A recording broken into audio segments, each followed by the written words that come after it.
Money and banking. पैसा आणि banking. पैसा हा विनिमयाचे माध्यम, मोजमापाचे एकक आणि मूल्य साठवणुकीचे साधन आहे. प्रारंभी वस्तू विनिमय चालत होता, पण त्यातून अडचणी येऊ लागल्या.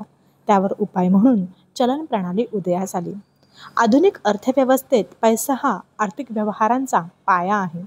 बँकिंग व्यवस्था पैशाच्या प्रवाहाचे व्यवस्थापन करते. बँका ठेवी स्वीकारतात व कर्ज पुरवठा करतात. यामुळे अर्थव्यवस्थेत गुंतवणूक व उत्पादन वाढते. बँका चलन निर्मिती करतात. क्रेडिट क्रिएशन हा त्यांचा मूलभूत कार्यभाग आहे.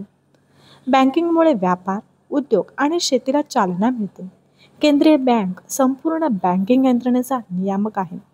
बँकिंगमुळे आर्थिक स्थैर्य, विकास आणि वित्तीय शिस्त राखली जाते. पैशाचा प्रवाह नियंत्रित राहिल्यास महागाई आणि मंदी टाळता येते.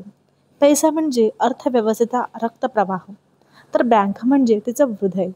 बँकिंगशिवाय आर्थिक जीवन अकल्पनीय आहे. म्हणूनच पैसा आणि बँकिंग हे विकासाचे दोन स्तंभ मानले जातात. ते आर्थिक सक्षमतेचं प्रतीक आहे.